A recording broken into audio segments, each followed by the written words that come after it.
Okay.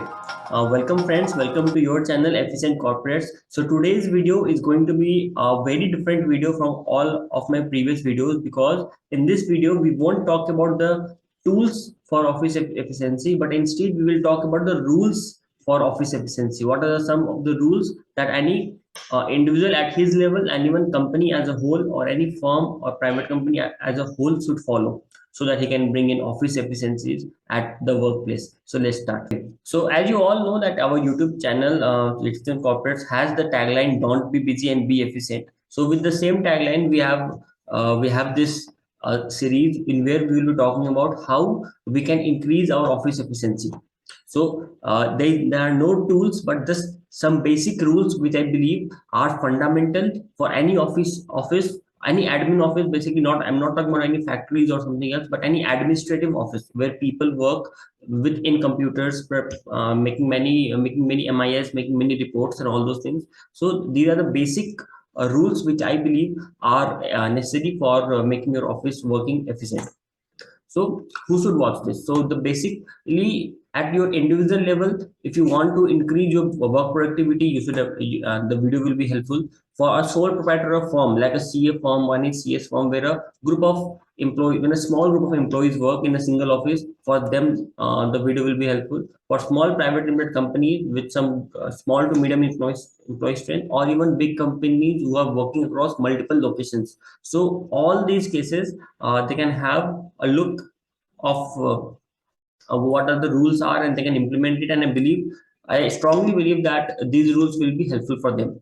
So it is possible that most of my examples will be related to finance and tax or accounting, because I myself belong to that background.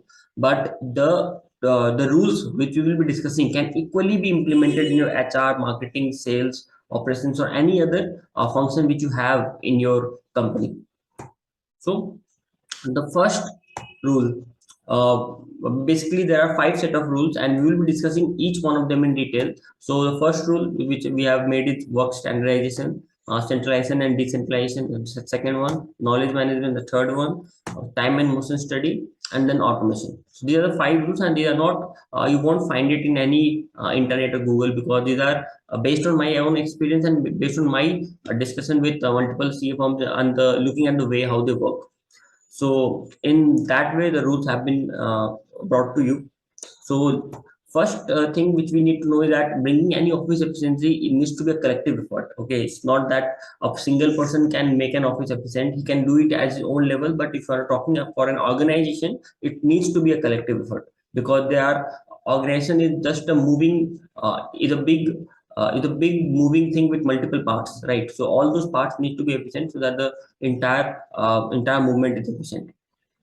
Okay, so now talking about work standardization. So what do we mean by it? So just it is possible in your organization that there are certain works which are being done at multiple locations, or multiple people do the same work. So the first rule is to identify the best practice, that what is the most efficient way of doing that particular work. So what we can do is we can just have a small meeting or discussion for those who have been doing that work, and discuss their steps, proper detailed discussion of what steps they follow while doing that particular work. And we can identify the best practice among all of them, that okay, this is the step that one should follow, which will minimize all the errors, which has high probability of means like not having any errors. So in that way, we can just specify one particular practice, the best practice, one of the best practice. So we can have even multiple. Next is the checklist. Having a checklist in your organization is very important. Now these are very broad level discussion that we are having. Depending upon organization to organization, this will change. Like if you talk about a small CA firm or a CS firm, you can have a checklist about whenever a client comes to you that he wants to incorporate his company. So you should have that these 5 documents, these 10, 15 documents I need. So you should have that overall checklist, so that there is no one person that you are signing area, go to him and he will tell that what are required. So you should have a predefined checklist. You are going for an audit, you should have the check that these things are you should be doing. You should be going for an accounting, or any client is going for a tax audit, you should know that these are the things I need. So checklist at the time of doing any work, if you have it standardized, and that will always reduce error and bring in more efficiency. Standard formats and templates. Basically, this means that across your organization, if some data is being maintained, the data needs to be standardized.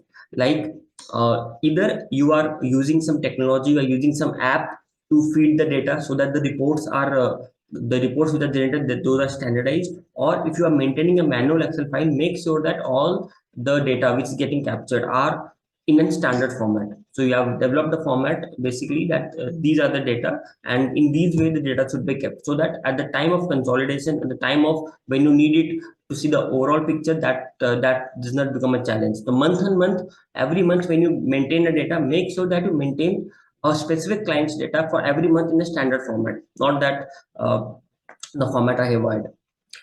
And next is clustering of similar work. So again, as I mentioned over the first rule, that identifying best practice, that it is possible that a similar nature work is being done on multiple people. So it is always good that similar nature work which are being done on multiple people get clustered to one particular employee. So what do we mean by it is that you just have to analyze that what are the works being done and how they have been disassociated to multiple people.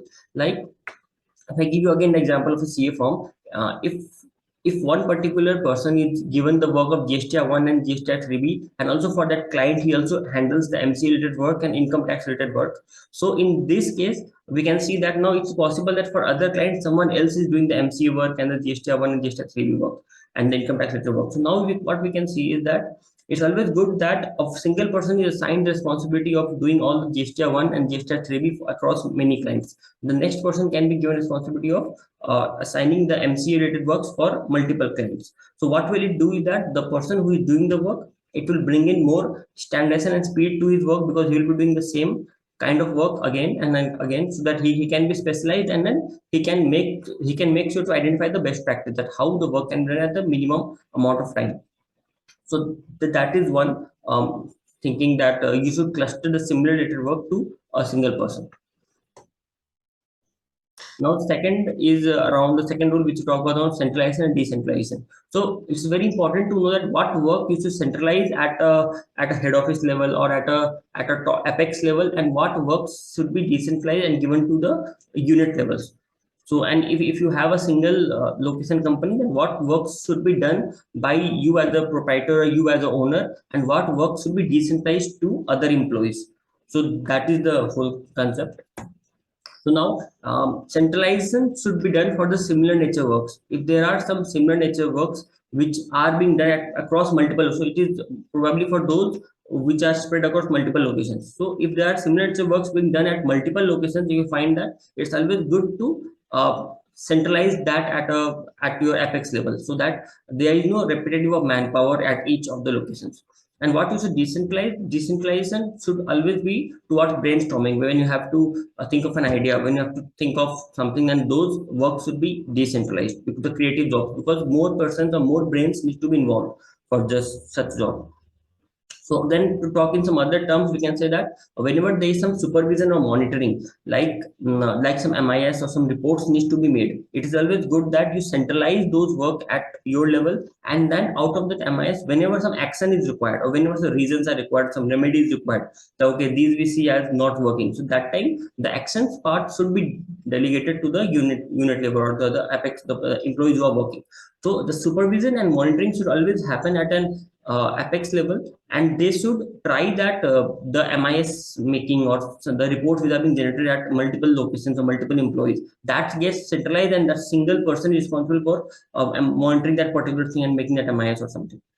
So again, you can just like a very small example, like if there is a company who has multiple based locations into multiple states, and each states are making their GSTR 1 and 3B filing, so we can very well ensure that the data is kept in a central database, and the apex level because it's a similar nature job to do the GST filing, so that can be centralized at a company level. So that can again have its own challenges, like the volume of data and all, but doing so will definitely increase your office productivity and save a lot of man hours. So that's the whole idea. So friends, we have broken the video into two parts. So the first two rules have been covered in this part 1. The next part links have been given in the video description. Please watch that part for the remaining 3 rules. Thank you.